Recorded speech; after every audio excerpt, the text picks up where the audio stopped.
Well, if I may, I'd just like to start this morning's sermon by saying once again, Happy New Year. I hope you all had a very nice Christmas. Did everybody have a nice Christmas? Yes. That's lovely. Did you have any nice gifts? Did you keep the receipts? You know you're thinking it, that's what everybody's thinking. Oh, it's lovely. Have you got the receipt? Now, this is true. I know a friend of mine bought his wife a frying pan. I said, are you sure? He said, we need a new one. I said, you'll be wearing that frying pan, that's what you'll be doing. And she said, have you got the receipt? It's the best way to approach it, isn't it, Christmas? Keep the receipt, that's what I say, keep the receipt. And indeed, but it's not like it used to be, is it? In as much as it used to be New Year's sales, as far as I remember, Boxing Day, and then into New Year's Day where the sales began. Have you been about at all? Anybody been around in the New Year's sales? Anybody had a little look about? No, not really? No? A little bit? Some people, yes? No? Well, you'll be pleased to know, folks, if you haven't been out to the New Year's sales, I have a New Year's sale coming to you. Yes, indeed, I'm bringing a New Year's sale to you today, my friends. You don't even leave the church. Today, before your very eyes, I'm bringing before you one of the greatest deals you've ever had in your life. Surely not, I can see you saying from your face. I can tell from your faces you're saying it. Surely not. Well, let me tell you, my friends, what I'm about to offer you, nobody's ever offered you before. Well, certainly not today. You're about to be offered one of the greatest contracts that you will ever be offered in your life. Now, before you say, why is it so great? Well, let me tell you. It's so great because what it does, it offers you everything. Everything you're ever going to want in life. I can see already you're getting excited, you want to snap my hand off. Now, before you say, how much is this? It must be invaluable, Lee. Surely. £100, who's going to give me £100? Joan, put your purse away. I see you going for it already. Put it away. No, Margaret, no. Not £50. I don't even £50 off you. I don't want the 30, I don't want a 10. I don't want 20. Linda, I see you give me the... No. I don't even want 5 off you. No, no, no. Stanley, no. Put your wallet away. Because why, my friends? I'll tell you why. Because it's free. It's absolutely free and gratis. Absolutely free. There must be a catch, you're saying. Surely there's a catch. Nothing's free in life, Lee. We see these salesmen, they come up to us and say, no payment down, don't you worry. It's absolutely free, my friends. This is the greatest sale you're ever going to have in your life. There must be a catch. Read the small writing, you're saying. Read the small writing. If only we had a lawyer to tell us. What a bit of luck. Yes, first bit of law for you for the year. My friends, I was in the shop the other day. Let me tell you. This is a true story. I was in a shop. And an altercation broke out over the Christmas. You know what it's like over Christmas. Altercation broke out, this big gentleman, wishing to buy these 6 little sausages. Said to the lady, it says the price on there, and that's what I'm paying. She said, you're not, sir. He said, that's what I'm paying. Well, let me give you a little tip, my friends. Who feels that you're obliged to pay, you're entitled to pay the price you see? It's a myth. You're not. You're not. If you see something at television tomorrow for £10, which is worth £250, they're not obliged. And why? Well, here's the law, my friends. It's the law of contract. It's the oldest aspect of law in our history. Its precedents go back 200 years and are still used today because merchants in marketplaces would contract together. And the basis of contract is an offer, an acceptance, and a thing called consideration. It also needs capacity and legality, but we won't go into that. You need an offer and you need an acceptance. So, my friends, this new deal, the deal that I'm about to tell you, let's find out where it goes. First and foremost, you've been made an offer. We heard in our Old Testament reading today, taken from Jeremiah. Jeremiah, who's known as the weeping prophet. He wept for the good of the people. but he endured in God's Spirit.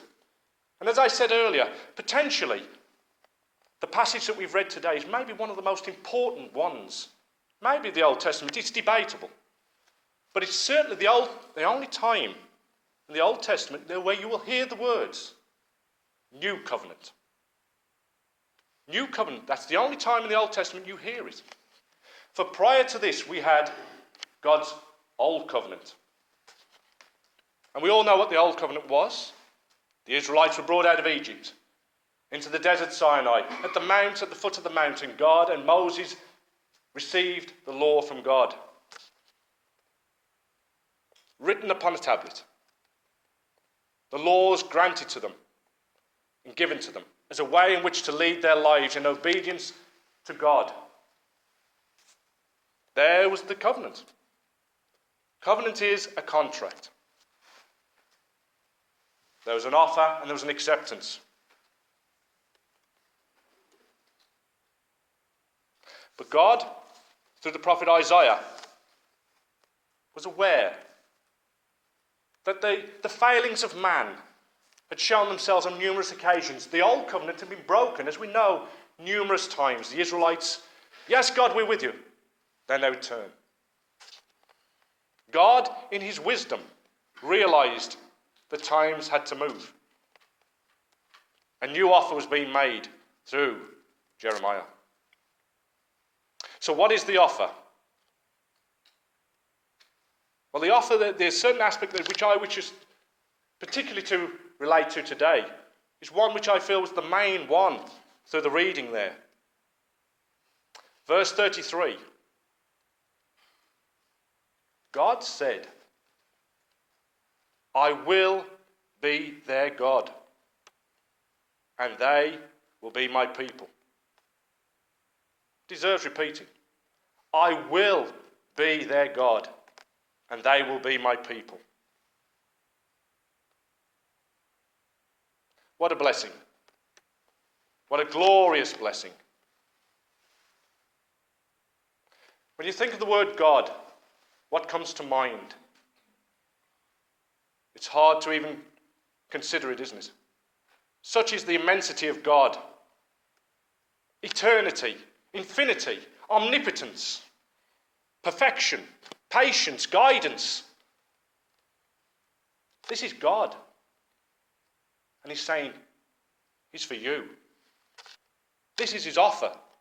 I will be your God. Eternity is yours. Patience is yours.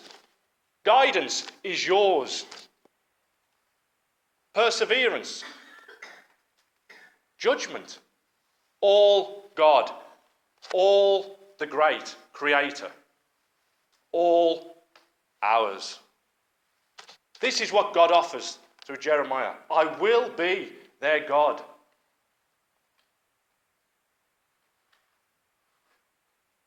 Goodness, bounty, grace, favour. But most of all, what is God? Love. God is love. You can go in the deepest oceans, the highest skies. You won't be able to encompass it. It's massive. It's bigger than we can imagine. It's love. That is God. You can dive into it, swim around in it. Swim in his love. Go as deep as you can. Put your flippers and put your oxygen tank on. Go to the bottom. You still won't get to the bottom of God's love, which he gives through this covenant. I will be your God, he said. My friends, the offer this morning is greater than any property you may own. I don't know where you live. I don't know what cars you drive. Whatever you hold as the materialistic prize in your life, what you're being offered again today on a renewal, for this is what it is the love of God, the greatest property that we can have. And as I say it again, free and gratis. Not a penny piece is required. But God went on a bit further, didn't he? We will be his people. Not only is he his God, he's saying this again, you will be my people. Double bubble, some may say. Double bubble. You've landed on your feet. God's not only saying he'll be your God, but he's saying, and you are my people. I want you. And how do we know this? Because he said, I will put the law into their minds and I will write it on their hearts. Brothers and sisters sitting here today, the love of God is on your heart. You know how you feel inside. And who put it there? God put it there. Why do you gather here today to worship and adore God? Because he put it there. We are his chosen people, and he put it there for you. But let's not forget that God is the God of all people, not just us who sit here, of everyone. He created the smallest insect, the biggest elephant in the world. Every human being is God's, but they won't always accept him. They will say, like my friend John, who didn't even want to wish me happy Christmas really, in case he burnt his tongue out. Even he's God's. But he will deny, I know God's nothing to do with me. I guarantee you, my friends, though, and I hope to pray to God that it never comes, that if a day comes that John or any other atheists of this world are in mortal danger, who do they turn to? God help me. They'll pray. They pray, and then God will say, so I didn't exist. He exists to us all. So there's your offer. There we go then. God has said, I will be your God and you will be my people. Do you accept? Do you take on the acceptance of it? Of course you will, because you have done for many years. You already have. What I will ask you though today, my friends, is we've read the covenant this morning, read on our sheet, and we've said it boldly. Words are good. Words are very good. I will accept God as my maker, my creator. But I remind you of the Israelites.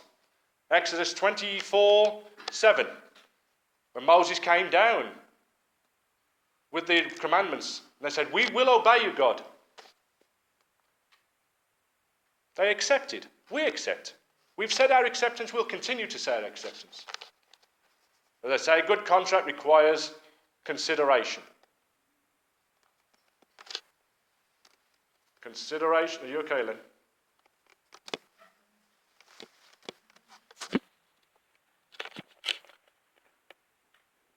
Consideration is what we give. Is what we give. In Romans, Paul said, give your life as a sacrifice. Give your life as a sacrifice. This is the consideration how we make up the contract. We've had the offer, we've had the acceptance. What do you give for either side? We give our lives. How do we give our lives? We give our lives by Christ. Christ lives within our soul. Christ is the means by which we have faith. Christ is that living presence within us. As we said in our covenant, we confirm our lives to God. We renew them today by our giving of our life to Christ. We're already in a contract with him. It's one that will go on forever. It's one that renews each year. Let us transform ourselves in his ways. Let's renew our minds to him. We do that by being holy. We do that by believing in him, trusting in him, and reaffirming our lives to him. My friends, on this brand new year, this new decade, as we renew our belief in Jesus Christ and Almighty God, may he bless you throughout this year and onwards. God bless you, and amen.